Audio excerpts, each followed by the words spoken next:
Hi, welcome to another episode of Hot Takes. Yesterday I reported how HS2 had spiralled out of all sense on costs, £37 billion overspend, and been delayed by a further 3, maybe 4 years.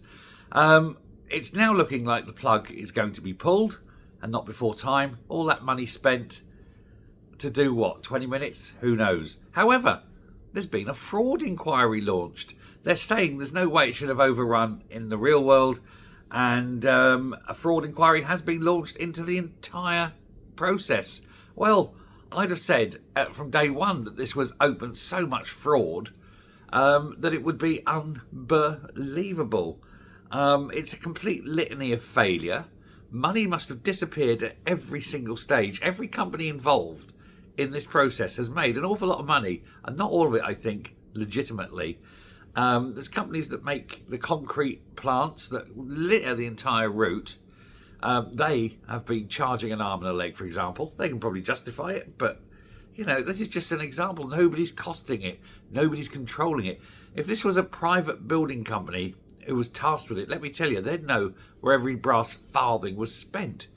And I speak from experience. I mean, for those who don't know, I spent 35 years as an accountant in the construction industry. And, I knew my job well. I knew what we had many, many different types of houses.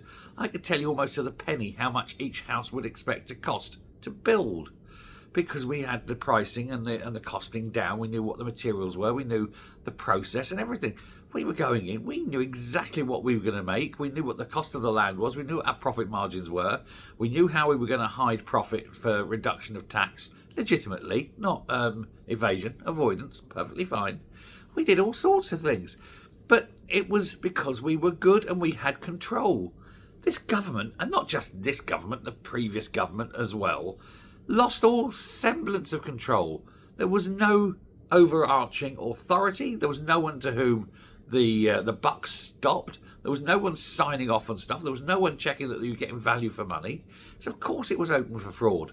And a full investigation has been launched. But let me tell you, it's not going to find anything, because after all these years, all that money will have just evaporated. It's all confusion, deliberately so, obfuscation, grey areas, mistakes were made, etc., etc. And that's how you hide fraud.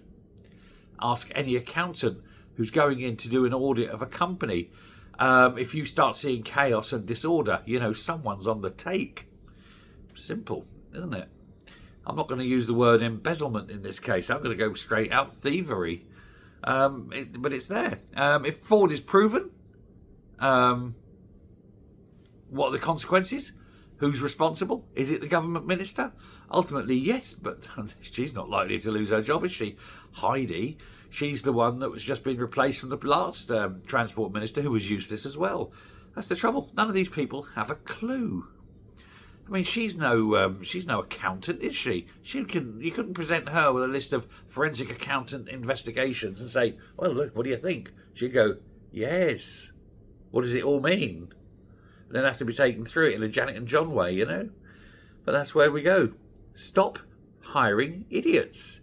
And stop making huge, sweeping investments of infrastructure without controls in place, and, most important of all, without fail metrics. They don't like fail metrics because they always fail. Thanks a lot. Bye.